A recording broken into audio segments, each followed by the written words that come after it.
Üniversitesi'nde okudum o zaman. Edirne'de de rektörlüğümüz vardı. Biz müdüre gidiyorduk, müdür de diyordu ki gidin rektörlüğe. Ben üniversitede İmam Hatip mezunuyuz. İmam Hatip'te kapalı okuduk malum. Ama biz çok şükür o 97-98'de en azından başörtülü olarak o seneyi tamamlayabilmiştik. Ben göreve yeni başlamıştım 28 Şubat sürecinde. Yani başladıktan yaklaşık 9 ay sonra 28 Şubat süreci başladı. O dönemde ilk tayin yerim atamam Bayburt'tu. Bayburt'un Aydıntepe ilçesinin Çatıksu köyüydü.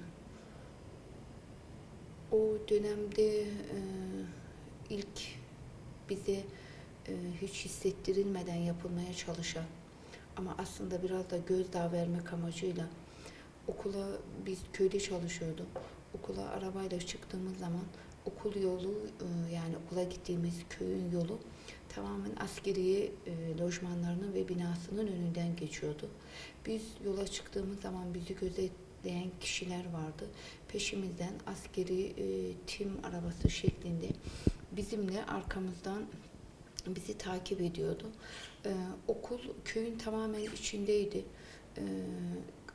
Oradan sonra o yolun bitimine doğru başka köye giden bir yol vardı. Biz okulun içerisine girdikten sonra askeri araba oraya çekiyor. 1-2 saat bekliyor. Dışarıya çıkıyorlar. Biz teneffüse çıktığımız zaman okulun bahçesine çıktık mı? Başörtülü mü çıktık? Nasıl çıktık? Ne yaptık?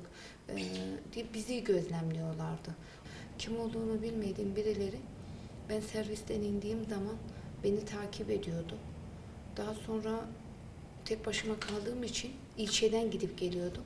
Tedirgin oldum. Bizi takip eden oradaki kesinlikle o ilden değil, başka illerden getirilen kişiler bizi takip ediyor. Özellikle de sonradan üniversiteyi okuyup da yıllar sonra hakkını alan arkadaşlarımızın farklı yöntemlerle işte memuriyete dönüşlerinde kolaylıkların sağlanmasını istiyorum. Özellikle de o arkadaşlara. Kayseri atamam oldu işte. Gittim başladım ama hani ilk atama oldu, gidiyorsun başlatıyorsun her şeyini, evrakını falan tamamlıyorsun. Görevli olduğum okula giriyorum işte. Kapıdan içeri girdiğimde müdürüm hani ilk başörtülü olarak gördüğünde bana hiç hani merhaba hoş geldin bile demeden Erbakan gelsin seni kurtarsın. Tek söylediği buydu. Şu an evet 2. yılıma başladım, çalışıyorum. Burada bir lisede coğrafya öğretmeniyim, branşım coğrafya öğretmeni zaten. Başladım uzun bir aradan sonra 15-16 yıllık bir mağduriyetten sonra çok şükür yani biz zaten o dönemde bunun karşılığını hani Allah'a havale ederekten inancımız gereği. Çünkü başörtüyü biz inancımız gereği takmıştık hani.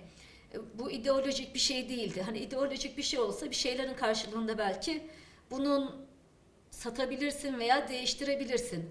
Hani söz konusu inanç olduğu için de en sonunda tabii ki Allah'a havale ederekten, hesap gününe güvenerekten inancın gereği başladık, bıraktık.